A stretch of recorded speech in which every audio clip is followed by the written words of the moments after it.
আমাৰ কোকৰাঝাৰ জিলাৰ সমিতি সিহঁতক আমি ধন্যবাদ জ্ঞাপন কৰিছোঁ আমাক এইখিনি গুৰুত্ব দিয়াৰ কাৰণে, যাতে আমি আগন্তুক দিনত সিহঁতৰ একেলগত হৈ মানে কামখিনি আগবঢ়াব পাৰোঁ আৰু যি গুৰুত্ব আমাক দিছে সেইখিনি আমি ভালকৈ চলাই লৈ যাব পাৰোঁ।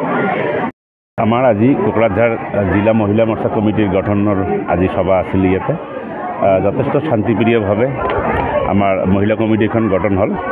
আমাৰ আগন্তুক BTC নিৰ্বাচনৰ প্ৰতি লক্ষ্য ৰাখি আমাৰ সাংগঠনিক কাম যিটো আমাৰ ইয়াৰ আগত আমি ভগ্ৰেগ্ৰামত আমাৰ পেৰেণ্ট আৰু যুৱ মৰ্চা কমিটি গঠন কৰিছিলোঁ। আমাৰ মহিলা মৰ্চা কমিটিটো গঠন কৰাৰ বাকী আছিলে। আজি আমি ইয়াত ভোটগাঁৱত আমাৰ এই কমিটিখন গঠন হ'ল।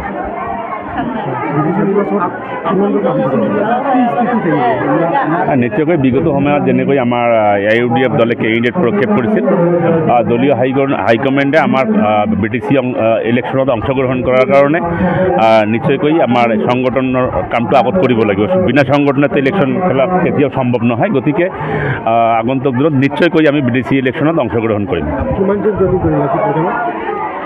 এইটো আমাৰ মহিলা মৰ্চাৰ মোটামুটি 100-150 মানুহ জইন কৰিলে আৰু আমাৰ এই কমিটিখন আজি কমিটি গঠনৰ মিটিং আছিলে, তথাপি আৰু ইয়াত জইনিং প্ৰগ্ৰাম এটা ৰাখিছিলে, জইন কৰিলে। বাইদেউ ডাঙৰীয়া আৰু মই আই মাতৃসকল সকলোৰে সভাপতিৰ আসন গ্ৰহণ কৰিছোঁ।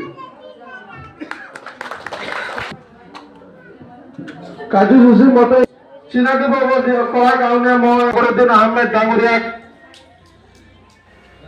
সম্বৰ্ধনা দিয়াৰ কাৰণে অনুৰোধ কৰিছোঁ। সম্বৰ্ধনা জ্ঞাপন কৰি গামোচাৰে সম্বৰ্ধনা জ্ঞাপন কৰাৰ কাৰণে অনুৰোধ জনাইছোঁ।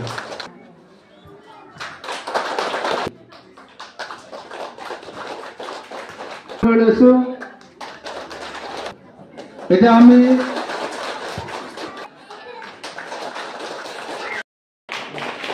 আৰু ইয়াৰ পিছত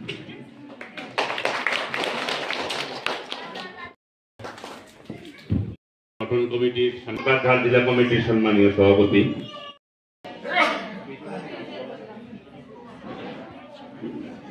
আসসালামু আলাইকুম।